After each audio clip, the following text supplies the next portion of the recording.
Coming up on today's 26-minute Dakar, in the bikes are Honda Burns, but whose race is run?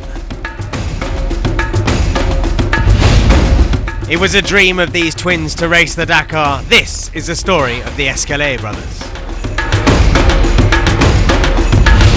In the cars, Carlos Sainz had been waiting for today, but things never work out the way you want on the Dakar. We take our first look at the best of the onboards from the first 4 days of racing. And the heroes of the Dakar reminisce on the best destinations of the race. All this and more coming up on today's 26 Minutes Dakar, Chilecito to San Miguel de Tucumán.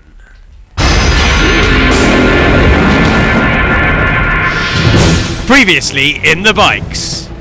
Coma is just getting started, but the KTM leader is taking nothing for granted. I'm going to follow my rhythm. I'm going to be consistent. Things can change really quickly. The pressure of leading the toughest stages of the Dakar is starting to get to Joan Barreda. It was so hard yesterday. It was a really tough stage. I lost lots of time because I was so nervous. Disaster for the number one as his challenge grinds to a halt just moments from the finish. That's the race.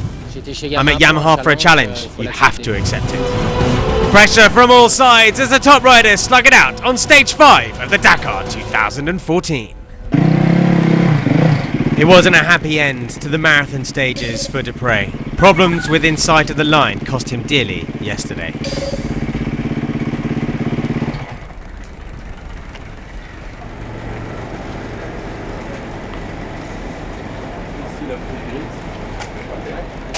The same day there are ups and downs.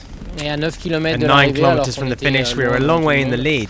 And the bike stopped. I broke the bracket for the RE track, which damaged an electrical cable. And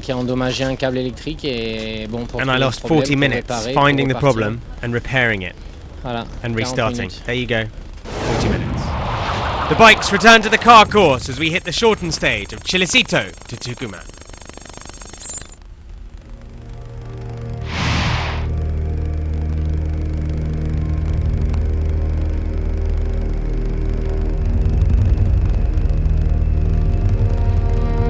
Mist shrouded and softened the edges of the hills, when they soon revealed themselves as dunes.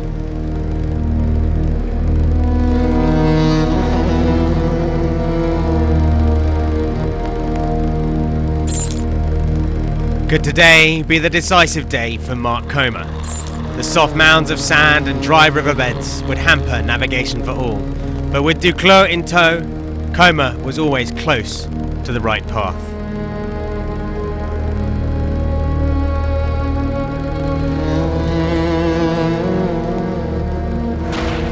His KTM lasted just long enough to win the first half of the stage before it sprang a serious fuel leak. His early domination for the stage may have been for nothing. At any minute, losing time can happen, because when you open the road, you're playing Russian roulette.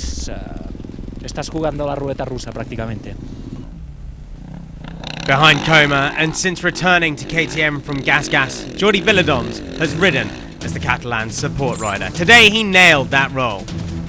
He turned 34 the day before the rally started, and now he's found his feet again at KTM.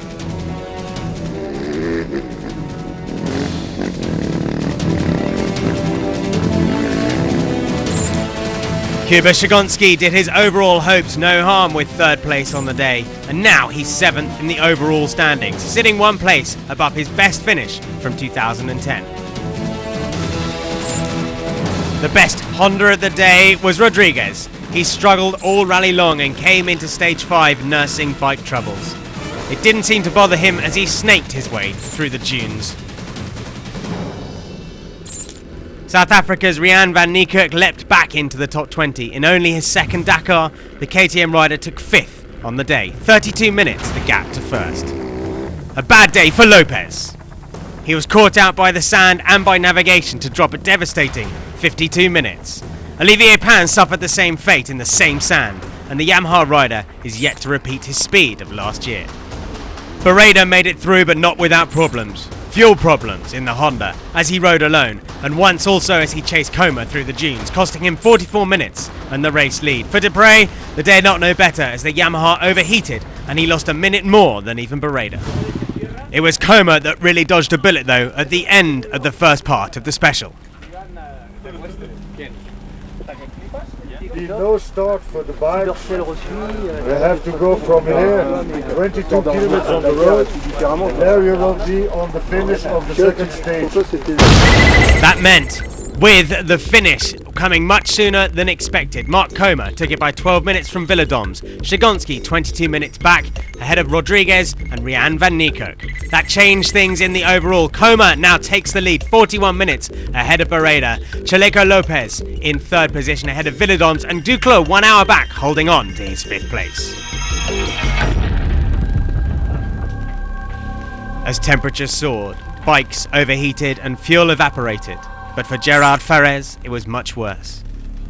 12th before the stage, the Catalan rider could do nothing but watch his Dakar go up in smoke.